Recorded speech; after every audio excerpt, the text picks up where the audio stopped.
தவறு இழைத்த காவல்துறையினர் மீது எதாவது நடவடிக்கை எடுக்கப்படும்? ஏன்னா ரொம்ப அலட்சியம் காட்டியிருக்காங்க. 4 நாள் வரைக்கும் இந்த பிரச்சனை நீடிச்சிருக்கு. இல்லை, அவங்ககிட்டே நான் கேட்டேன். அவர்களை இப்பொழுது துறை ரீதியாக நடவடிக்கை எடுக்கப்பட்டு இருக்கிறது. அதுவும் கேட்டேன், ஏன் இல்லை அவங்க 3 மணிக்கு குழந்தை காணாமல் போயிருக்கு, 3:30 மணிக்கு குழந்தை காணாமல் போயிருக்கு. 2 மணி நேரம் அவங்க குடும்பத்தில் உள்ளவங்க தேடிட்டு 5:30 மணிக்கு கம்ப்ளைண்ட் கொடுத்துருக்காங்க. ஆனால் இந்த துரதிர்ஷ்டவசமான மிக துயரமான சம்பவம் அன்று மாலையே நடந்திருக்க வாய்ப்பு இருக்குது அப்படின்னு சொல்கிறாங்க. இது எப்படி இருந்தாலும் நம்மளால் ஒத்துக்கொள்ள முடியாத ஒன்று. காவல்துறை அதிகாரிகள் மீது துறை ரீதியான கடுமையான நடவடிக்கை எடுக்க வேண்டும் என்று நான் கேட்டுக்கொண்டு இருக்கிறேன்.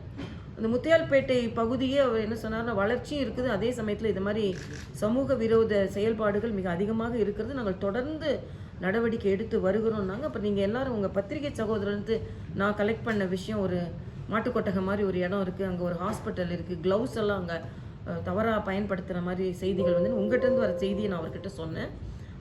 அவரும் ஒத்துக்கொண்டார், அந்த இடத்துல சில பிரச்சனைகள் இருக்கிறது. ஏற்கனவே பல பேரை நாங்கள் வந்து பிடிச்சிருக்கிறோம். இப்போ நேற்று வந்து திருப்பி அதாவது 2 பேர் உண்மையான அக்யூஸ்டு, அவங்க வந்து விசாரணை சரியான வகையில் சென்று கொண்டு இருக்கிறது. வேறு அவர்களோடு தொடர்புள்ளவர்கள் இருப்பார்களா என்று தொடர்ந்து பல பேரை விசாரித்து வருகிறோம்.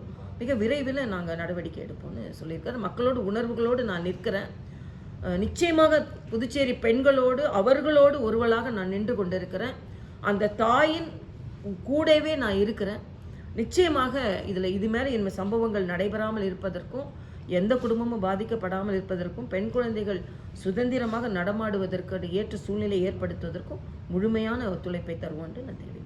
குற்றவாளி பிடிபட்டிருக்காங்க, ஆனால் தண்டனை வந்து விரைந்து வழங்கணும்னு தான் ஒட்டுமொத்த கோரிக்கை இருக்குது.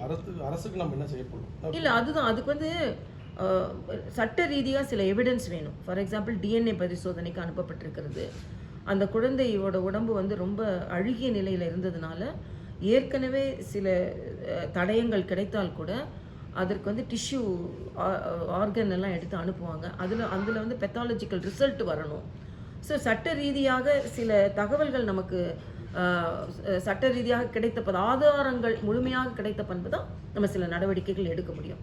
ஓகே, இது எல்லாமே விரைவுபடுத்தப்பட்டுன்னு சொல்லி சிறப்பு நீதிமன்றம். ஆமாம், அதைத்தான் நானே தான் சொன்னேன். அது விரைவு நீதிமன்றம் மூலமாக விரைவு நீதி கிடைப்பதற்கு எனக்கு ஏற்பாடு செய்யப்படும்.